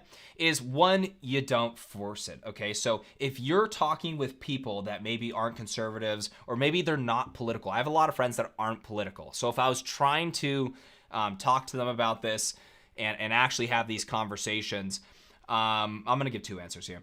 If I was actually, did he respond? No, he didn't. Okay. If I was actually trying to have these conversations, I would bring it up in a question. Don't hammer it down on somebody and force your opinion down on somebody or tell them what is right or whatever. Really just say, yo, do you see this video on Libs of TikTok? Why are teachers doing that? Or why is the school district doing that? Isn't that kind of creepy? And just lead it from a perspective like that. So this is depending on the age, right? So this is, I'm assuming maybe you're younger just by the photo I can see. But really just make people almost feel, this sounds terrible, make them feel ridiculous for even getting close to supporting something like this, right? Make people realize how insane this stuff is just by saying, wow, that's kind of like, that's literally crazy. What the heck is this? If you sell it like people are just being dumb and crazy, that's better off than just trying to get all technical right off the bat and trying to prove your point. Because a lot of times people will agree with you. If you lay that out and you show them a video from Libs of TikTok and you just say, wow, is the left totally unhinged now or what's going on here? Most people will see it and be like, yeah, that's super cringe. I don't know what's going on there. Like the left is just off the rails. So that's my first approach. Second approach. He said he responded, by the way. 28 years old, Phoenix, Arizona, James. Okay, cool. So, yeah, okay, so I kind of what I was expecting. I was actually almost thinking college, but 28 years old, that's perfect. So I would, if it depends on how I'm all over the place on this one. It depends on how the conversation is happening. If the conversation is happening with something that's not that political, the thing I just said was perfect. If the person does happen to be political, I would gear up before having the conversation, but I wouldn't go too much on the offense. Ask questions. It's okay to ask questions. And when it comes to asking these questions, right, the sexualization of children, you can really put people into a corner when it comes to asking questions about why that shouldn't be, like why is that allowed? Why would anybody support this? I think that's a pretty good way to approach it. Also, if you're trying to make a difference when it comes to expressing your concerns and all that stuff, it's never too late to start some content. So if you have an Instagram page or whatever and you're like, you kind of want to do your part to make a difference, something better than just having a conversation with your friends in your own life or your family in your own life is don't do it with them. Do it with the world, because then you don't have to have the conversation with them. And you can make an impact by reaching a lot more people. I have liberal friends that I don't hammer down all the time. You know, I know it won't really do too much good for our friendship and the friends that I've known for a long time. And we just kind of leave it at that. I choose to make my impact on social media, on YouTube, and other places. Lisa, what do you think? I mean, you are always more tactful than I am. I mean, we just had this happen in your house, right? Like, I tend to go really hard. But you have to do that with people that can handle it, because you will explode a friendship if you don't think that they can handle the conversation. You might be able to handle the conversation, but they can't. And the person that you had that conversation with, Lisa, he works in politics. We both knew that he could handle it, and that's really why. I mean, I met him for like 5 minutes. What was that? I didn't know he could handle it. I met him for like 5 minutes, and I didn't know he could handle it. But I will say this too. You have to, like, the guy said, like, how do I approach it without like having them think I'm kooky? Number one is you have to stop caring if people think you're kooky or not. Like, this is a battle. This is like a battle. Like, I don't know if you have children, you're 28, but like I have 2 kids that are sleeping upstairs right now as we speak. And this is like a battle for their life, right? So I don't care if anybody thinks I'm kooky. And I certainly don't care if they don't like what I have to say. And honestly, at this point, and I've been this way with like people that are family and people that are friends, if you are on the side, like I've said it a million times, if you're on the side that thinks sexualizing our children is okay, and that like it was just the World Health Organization or whatever put out like a report saying that adolescents, which they are determining now is 10 to 19, all sexual activity for them, including with adults, should be decriminalized. Like, if you're on the side that supports those people, right, like human rights campaigns and all that stuff that are doing that and that are trying to sexualize our kids, like, I don't care if you think you're kooky, you're my enemy. You are the people that are actively just trying to hurt my children. Like, I don't care what you think of me. And I think that the more people that get courage like that and say this is, and be very firm about it, like, this is out of line, this is wild, and know the reasons why it's wild, like have an argument ready to like back up almost anything they say, like do your research, right? And have the video evidence, like James says, like look at Libs of TikTok, this is what they're doing and it's everywhere. Right. Don't just talk. Have all that. But it's like anything else. If you show the slightest bit of weakness or insecurity about your position, they will absolutely tear you apart. So my suggestion would be to be as firm as possible, to be as unapologetic as possible, and to really push the envelope as much as possible. Because if they do value your friendship, they will value your opinion. And if they don't, and they want to stay over there, then they're not worth your time anyway. And we need to, like, you know, group our people together. I'm at the point where I think a lot of people are past hope about convincing them, like the brainwashing is too deep. And so we need to like stick with our people and mobilize as much as possible. But if I'm suggesting to anybody, stay very strong, very firm, and do not worry at all about coming off like an idiot at all. I'm not gonna say different. I'm not gonna say polar opposite, because they're not polar opposite responses. I think what you said is fantastic. I really like that. I would tend to be like, let's say it's a family member. I would tend to be, Lisa, I don't know if you're like this, but I would tend to be more careful when it comes to if a certain battle is worth it. That's why, like, social media for me is a battle that's worth it, because I can go and try to impact people's lives that watch the videos, stuff like that, versus me destroying my relationship with my grandmother. My grandmother doesn't like me, right? It's because, you know, because she does, like, I think maybe at one point we talked politics. I don't think I ever even talked politics with me. But when it comes to destroying a relationship, right? Wow, do I have internal grandma problems? When it comes to destroying a relationship, I never heard this before. It's hilarious. When it comes to destroying relationships, you need to weigh those options, right? When it comes to is the conversation going to make an impact? Is it going to change people's minds? If it's in front of people, the conversation's happening in front of people, and you have an opportunity to change some of your friends' minds, that's where it really, I think that's where it matters a lot more.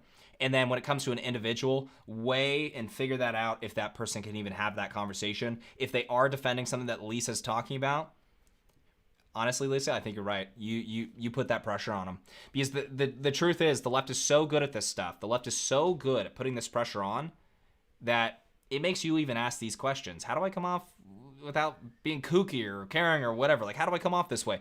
The left doesn't ask these questions. They just sabotage their relationships, and they are literally not apologizing. All right. Well, I've had this girlfriend who I was friends with her. We're gonna move on to the next super chat, by the way. Wait, let me tell the story real quick. Tell it. Right. So I love you. But anyway, this is the point. So this girl that I was friends with forever, we would fight about politics all the time. Super leftist, right? I'm a super righty. We're best friends. So she comes home from work one day. She's studying abortion stuff. And her husband comes in and he was like, "What are you doing?" And she was like, "I am studying abortion so that I can beat Lisa in an argument." Right? Like, it didn't ruin our friendship, right? She knew that is awesome. She knew that she needed to go and like research this topic so that she could beat me in an argument. What did that get her to do? She was so mad at me about my position, like that I was pro-life, that she went and started studying the argument to counter my points so that she could debate me.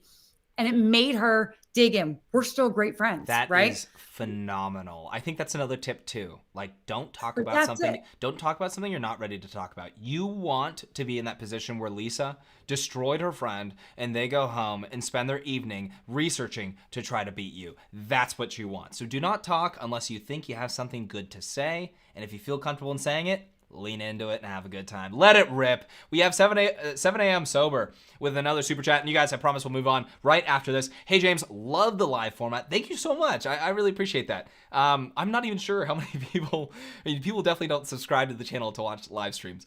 That's a given. But I love seeing people enjoying it. So thank you for that. I really enjoyed What is a Woman? And our friend Tim Pool used to joke about making what is an assault rifle? What question would you ask the left to define next?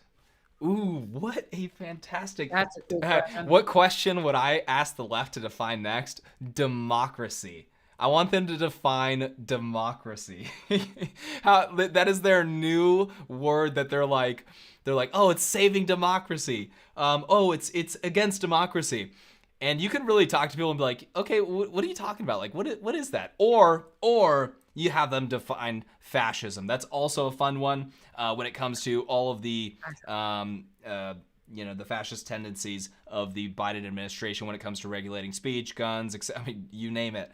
So that's quite a fun one as well. So democracy, fascism. You know what? Scrap the democracy one. It was funny right there, but fascism is the one we stick with. I like that one better. That's my answer. Truth. Lisa, what's your answer? Have them define truth. Have them define truth. What is truth? Because they certainly can't do that. Like, what is a fact? Like, they can't do that either. God, there's so many words. What is like? Lisa always gives better answers than me. I like that one. I'm gonna. I don't think that's a better answer. I Fascism was a good one. Okay, well I'll take both. I'm gonna steal yours as well, so I'll keep both of them and you can figure it out. All right, you guys, we're gonna move on after one more super chat. Hey, hold on. No. I love those super chats. Yeah, thank you guys for super chatting. You guys rock. I'm going to jump into this next bit. Then we're going to read more super chats. Lisa, does that sound good? Yeah. You guys, before we do, make sure to hit that like button. We need to get in front of as many people as possible. I know it's running a little bit late, but get in front of as many people as possible. Hit that like button so this stream can get in front of more people, change more minds, all that great stuff. Let's hit the play button.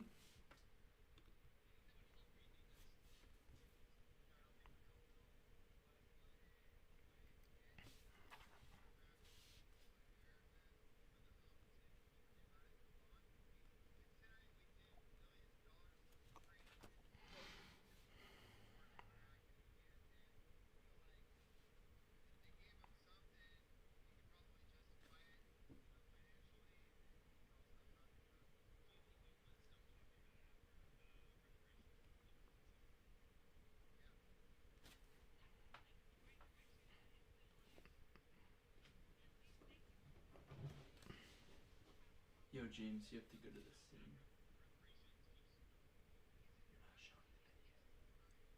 You're not showing the video. You're not showing the video. You can't see the stream, by the way.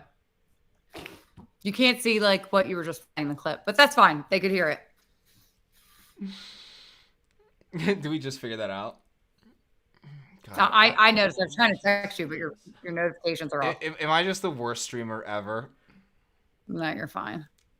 As a community of black people, Do you think that would help, or you think that's? What are your thoughts? No, I don't think it would help at all. But would it get a certain demographic of people in America over the hump so they could just forget about it and move on? Maybe. Considering we give billions of dollars to Ukraine and 20 years of war in Iraq and Afghanistan, I feel like if they gave them something, we could probably justify it, financially, and then we could all stop talking about it. Do you think we would stop talking about it after reparations were delivered, let's say? Yeah, because then it would be done. that's a step in the right direction, but it's still like, at least thank you for doing something, but we still have a long way to go. So it doesn't stop at reparations, keeps... Not at all. It's just, honestly, it's just a start. Even if you still give us something, it's still not enough. Because that response right there of them exposing themselves. This dude saying, "Well, we can afford it," and then they'll just stop talking about it. Bro, do you really think that's the case? Are you seriously telling me that? Do you really think people operate that way? And it really shows you how people really just don't see the bigger picture when it comes to the politics that's at play here. You have these girls right here just being totally honest, and that's what they're being. They're being totally honest, saying, "Oh, absolutely not. It's just a start. It's just a start." And that's exactly what it would be. That's exactly what it would be. What do you think and about that's that? how we got in this spot in the first place, by the way, because everybody needs to read The Age of Entitlement, but it's one of the best books I've ever read. So like, if you don't have it, go get The Age of Entitlement. But this is how all of the civil rights legislation and like this hate speech and all this nonsense, and how this is how they're codified. Like they codified it into law with the civil rights era. And people thought like, okay, we'll do this, and then it'll be end of it. That will be the end of it. And you can see how that has grown for people to want more and more and more over time. Like when we did the civil rights thing, we thought, okay, this is going to be the solution. This is going to fix it, but it's never enough. And it won't be, it won't ever be enough for anybody, because there is financial gain in being a victim, and there always will be. There is money to be made in being a victim. It's one of the biggest businesses. Thomas Sowell does. Yeah, it's one of the biggest businesses in the United States right now. Like, if you want to make yourself into a victim, you will become one of the most famous people in the United States. People are addicted to it. Politicians go after it every single chance that they get. They will be using race to divide people. Not only is it powerful financially, but it gets votes, and it works. That's the worst part. It's lucrative. It's lucrative for everybody. Yeah. The more we can do the oppression Olympics, the more money a lot of people are making. And really, but in the long run, it's funny because people will get short-term gains, but in the long run, the people that they say that they're protecting are the people that are actually getting the most hurt. Yeah. And they don't even realize it, but whatever. 100%. I mean, you could look no further than like Chicago, They will blame everything else. They'll get these liberal. They'll get these leftist DAs in there, allow criminals to roam around the streets. It's an absolute hellhole. And then the homicide rates will be skyrocketing, and then they'll blame those skyrocketing homicide rate numbers on like your AR-15 at home for some reason. And it's just full frickin' circle, dude. It's beneficial in every way for them. And it literally blows my mind, because all they have to do is bring up race, and they'll get reelected, and everyone will completely ignore the problems. But that's like the Twitter fight I got in with Meek Mill. That's what we got in a fight about. Meek Mill's out there rapping like, if you ain't, I swear to God, I got in a Twitter fight with Meek Mill the other day. You don't know who he is. He's a Philly rapper, but how you spell his name? I called him out. What? How you spell his name? Meek, Meek, Mill, Mill. All right. Anyway, he puts this tweet out. That's like, oh, Philadelphia is a war zone, and like we've all these kids dying. But like literally his lyrics are, if you ain't about that murder life, pussy, N-word, shut up. So basically you're telling people you're not ready to kill people, you are not worthy of respect, right? And he has all these He has all these songs about like rapping and killing, but like he's out there like, oh, we're the victim, our kids are dying. Like, no, you are causing this, but it doesn't matter to him. He will just keep spouting the same stuff because it's easier to be the victim and blame everybody else and, have that whole little thug life going, right? Than it would be to take responsibility. And I said, like, why don't you have a protest that sit like a thing that he called denouncing your music and saying, this isn't the way, this life is terrible. And look how many, instead he like says that I'm not allowed to talk about this. He actually said, you're not allowed to talk about this basically because I'm white. Maybe I should go concentrate on things that affect me, like kids getting raped. That's what he said. I see the one right here. I see the one here. You talking about a godless society problem? Do you want me to pull that one up, or is that a different one? No, he commented on a different one, but like that's like if you go, you would go. I'll send it to you. But anyway, it's not that big a deal.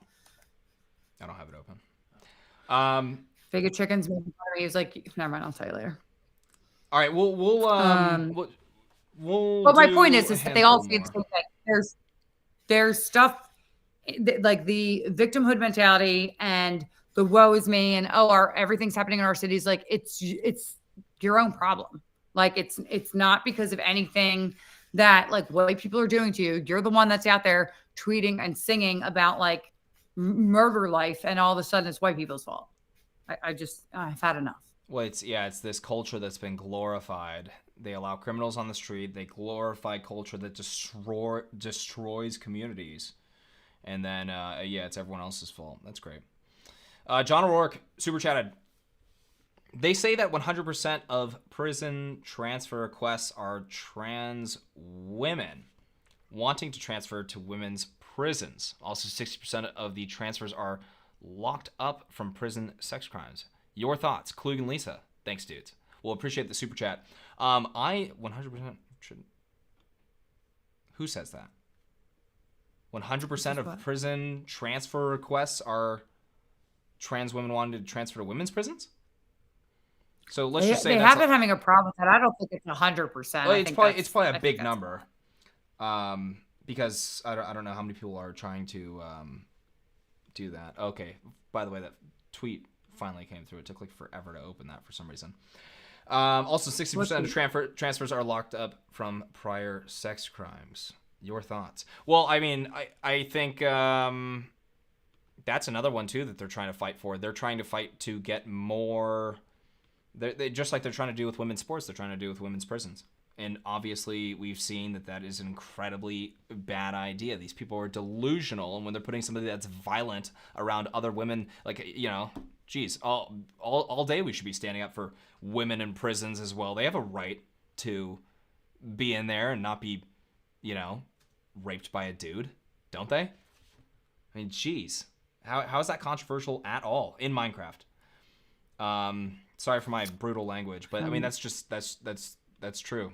That's completely insane. I all these topics that we talk about nowadays, it's almost like, you go outside and the sky's blue, and we're just debating a bunch of people that are saying that it's purple, and you just have to like tell them, dude, listen, it's totally not purple, and I don't know why we're debating this because it's a waste of time, and you guys are being absolute freaks. Should I pull up this Meek Mill one? Did you find it? Yeah, we got it. Nico got it. Oh, that's amazing. Yeah, but we didn't. No. He didn't find the response though. It doesn't matter. It's fine. It was days ago. It's not even the point. Nobody really even knows who Meek Mill is anyway. So it's not the point. Let's last bit, and then we'll wrap up the video. Reaction. Sound good? Yeah. Go. Okay, cool.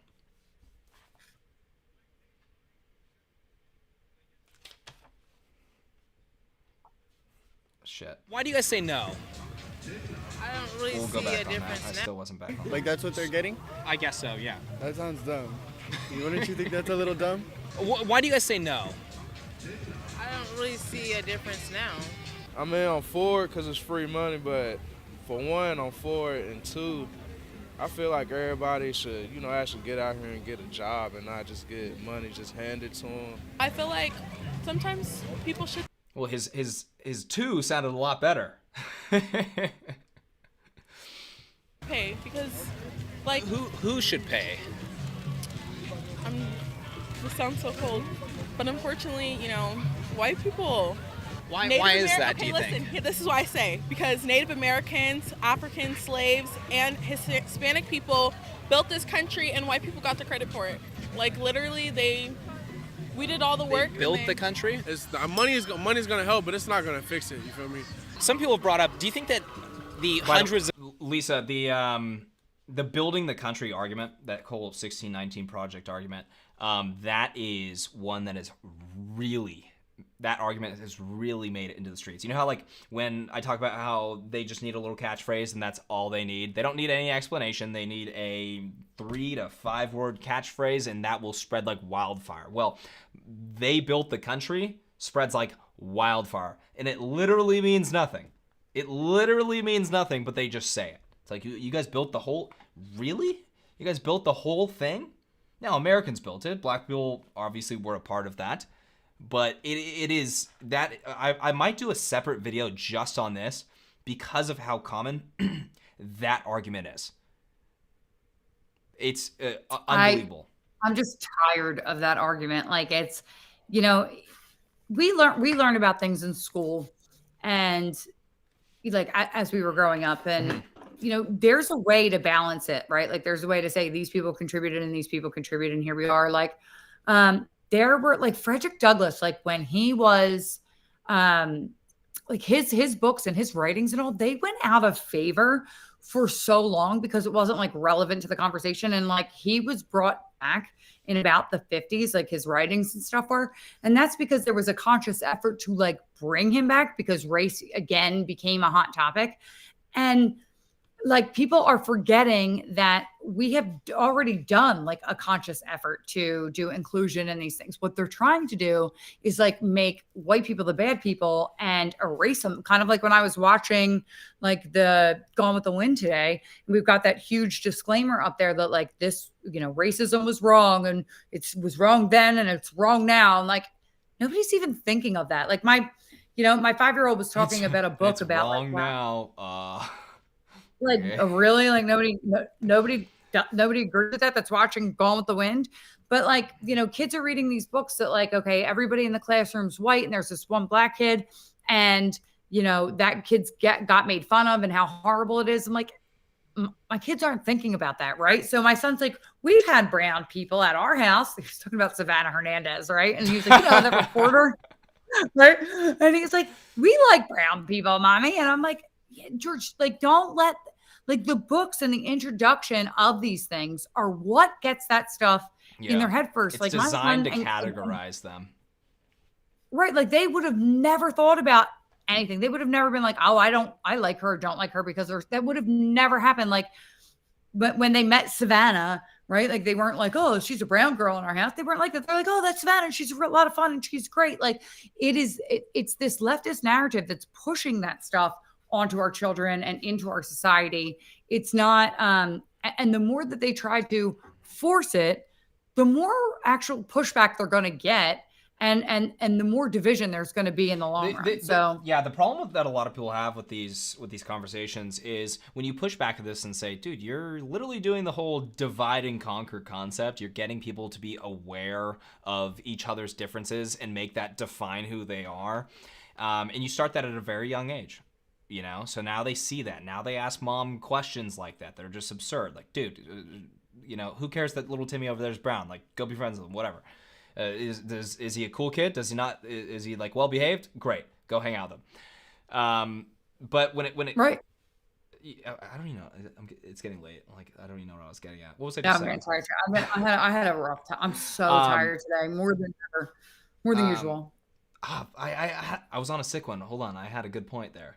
What were you just talking about? Repeat what were you just talking about? I was saying how like you introduced these notions to your kid, like to the kids, like the books and the constant victim and like the fact that, oh, Black people built America. Like, we keep forcing these like type of narratives, like the 1619 Project, into society and onto kids. The more division it actually creates, it does more than it does more to hurt the country than it does to help it. Yeah, it's funny. It wasn't even that big of a thing that I totally forgot there. But what they'll hit back on is saying that it's inclusivity, right?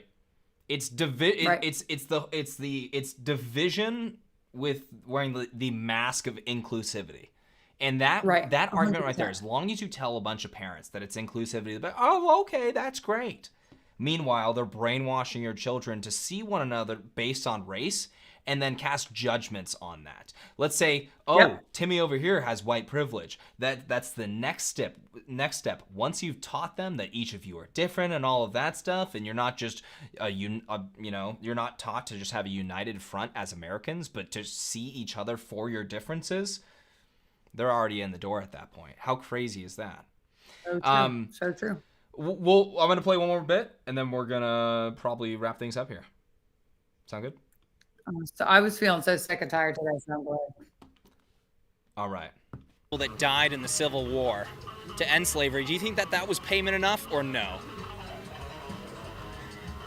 No, because even though they paid with their lives, and God bless them for it, even those families should be rewarded or recompensated of some sort.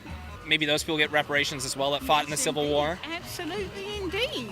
Were the people that died during the Civil War, do you see that as payment for slavery or no? At all. No.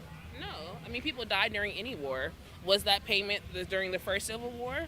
During the war in Afghanistan? People die in war, right? So that's not a payment. They're trying to end slavery in the Civil War, is why I said that one.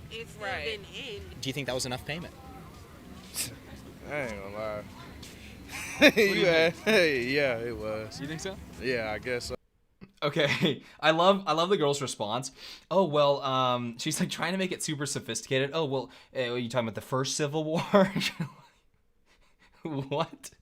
What are you talking about? They don't even know what they're talking about. It's so true. Hundreds of thousands of Americans spilling their blood. Not to mention, I mean, completely ignoring all the stuff that we've already talked about during this stream, right? Completely ignoring all of that. The quote, war on poverty, dropping trillions of dollars into it. Overcorrecting when it comes to policies that favor Black Americans over, let's say, Asian Americans. You know? I mean, think about all the people that gave their lives to the abolition movement in general that were white and risking their lives, and they were avoiding slave catchers and the Underground Railroad and all of that, right? Not to mention that the Civil War was one of the bloodiest wars ever fought, right? And the North and the South, they still think that they fought it for different reasons, but the people in the North, a lot of them really believed there's multiple reasons why it was fought. Right. Yeah. But I'm saying a lot of people in the North really believed that they were doing it to free the slaves. Like the South feels a different way. Even a lot of people in the North feel a different way. But there were a lot of people that were like, I will die for this cause because it's the right thing. And apparently these people don't care. So, I mean, well, it's hilarious. After all of that, you're talking about the most ungrateful generation of radicals. Just say, no. What'll make me feel better for the next year and a half, maybe, is a bunch of cash. I'm going to go blow it, and it's going to do nothing for the community. Congratulations, you guys. Anyways, we're going to wrap it up. But chat, how's everyone doing? Everyone having a good night? Thank you guys for sticking with us. How many people in here? We have 161 still going strong. It's late. It is late. Is everyone, are we getting people from West Coast or East Coast? Where are you guys from? Where are you guys watching from? Lisa, it's late over there, huh? I don't know. Yeah, it's 12:30 here. And I had a rough day. And like I was rallying. You were. I That's why appreciate you being today. here. I'm a little off today. No, are you kidding me? You're great. I appreciate you being here. I have a headache. I'm tired and I have to edit after this. So my night's just getting started. But we're going to have a good time. That's why it's nice. East side, East Coast. We got some Midwest, Texas, Italy. Wait, Italy. Let's see, what time is it? That's awesome. I saw somebody from Liverpool earlier. What time is Yeah, it? see Liverpool. Italy? Oh, 6:30 a.m. Well, person watching from Italy, welcome to the morning show. Who's at the Jersey Shore? Hi, Jersey Shore. Oregon, West Coast. What's going on? We got Yeah, Texas, Ohio. David Cobb from Houston, Texas. Brian Barbie, Jersey Shore. We got Jersey Shore up in here. Liverpool. I don't know if it's South Jersey or North Jersey because that's so different. Dude, that's awesome, you guys. Wow, a lot of East Coast. A lot of East Coast. That's crazy. Yeah, they get after the Tim Pool like turn 30, Devin Cobb, Texas. Yeah, for sure. Yeah.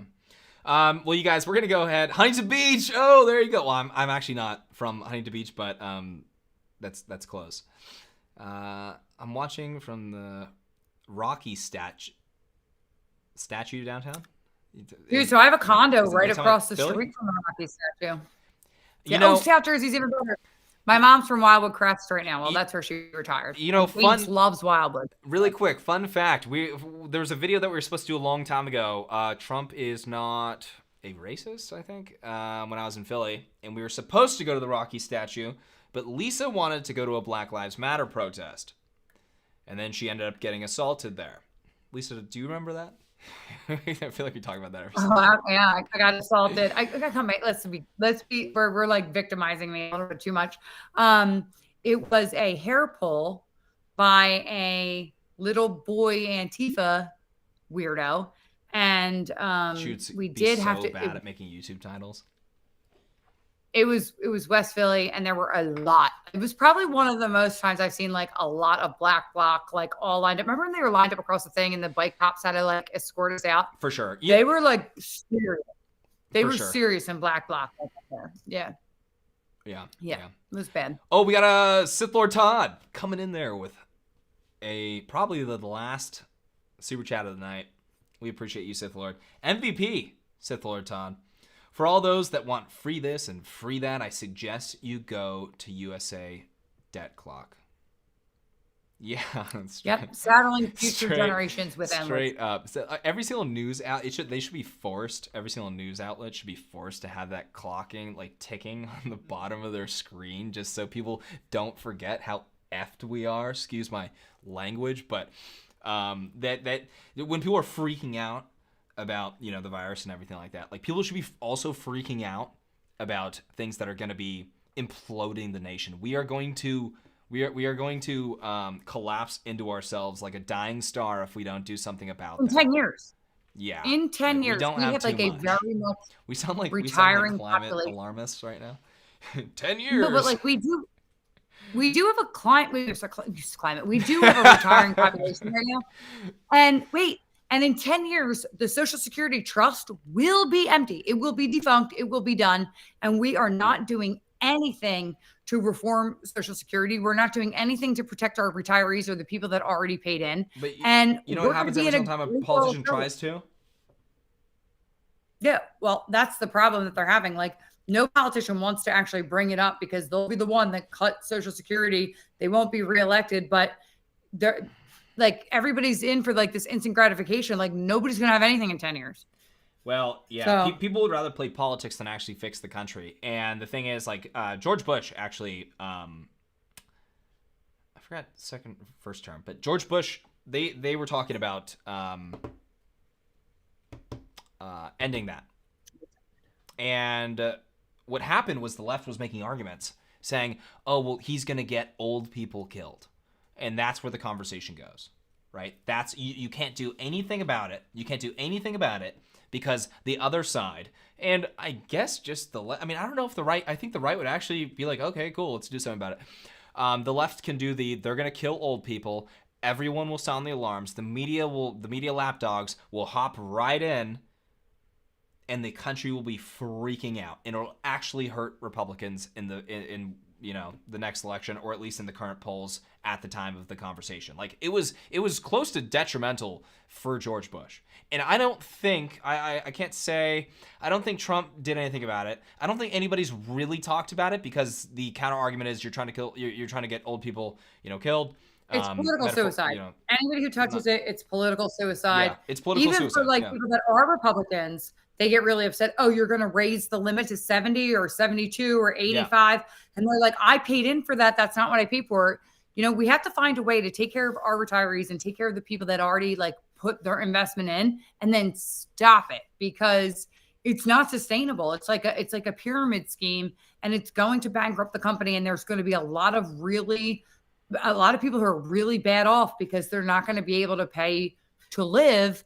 And they spent all this money. It will be wild. 10 years from now, everybody better be like paying attention because it's going to be disastrous for sure. Yeah, absolutely will. All right. More black pills. No, it's not so much of a black pill. I think it's a be aware of it and demand that politicians start speaking about it. Now, is it the sexiest topic? No. That's probably why a lot of people aren't talking about it. That's probably why a lot of people aren't demanding it. Like, it's something that you can't, it's not an issue that you can visually see, grab onto really, and talk about, share. It doesn't travel that way. And any topic that's around that, that's kind of that invisible enemy, is really hard to get people riled up about it. We have Sith Lord Todd once again. Love the show from Orlando, Florida. So many of you guys, East Coast, that's so crazy. Well, I am so glad that you guys decided to spend your night hanging out with us tonight, and I hope you guys had a absolutely fantastic time. We're gonna wrap it up right here. You guys, Lisa, I'm gonna kick you off. You guys, if you enjoyed watching this video, make sure you like the video. If you haven't subscribed already, I'm sure all you guys are subscribed, but if you haven't already, please make sure to hit that subscribe button. Also, if everyone watching this could hit the bell notification button, I'd greatly appreciate it. I'm actually, statistically speaking, way behind on those figures. I'm going to start putting an emphasis on that in videos because we don't have those numbers up to where they should be. So everyone watching the video, hit that bell notification button, mark, I guess actually, I don't even know what it does after that. I guess mark all posts, everything like that. Do not miss any of my posts. The more posts you watch, the more it goes into the algorithm, the more people this channel reaches. And that's why we're growing so much, because of you guys. So I greatly appreciate it. Also, quick shout out to the locals community. If you haven't joined already, that link is down below. But chat, everyone have a fantastic rest of your night. Get some rest, all right? Get some rest, relax, have a good one. I will try to do a live stream this Thursday. If we don't, we're definitely doing next Tuesday, but we're trying to do twice a week. So once I totally figure it out, I'll keep you guys posted, and I'll try to give you more of a heads up next time. But anyways, you guys, everyone have a great rest of your night. Thank you so much once again for tuning in, and I'll catch you in the next video.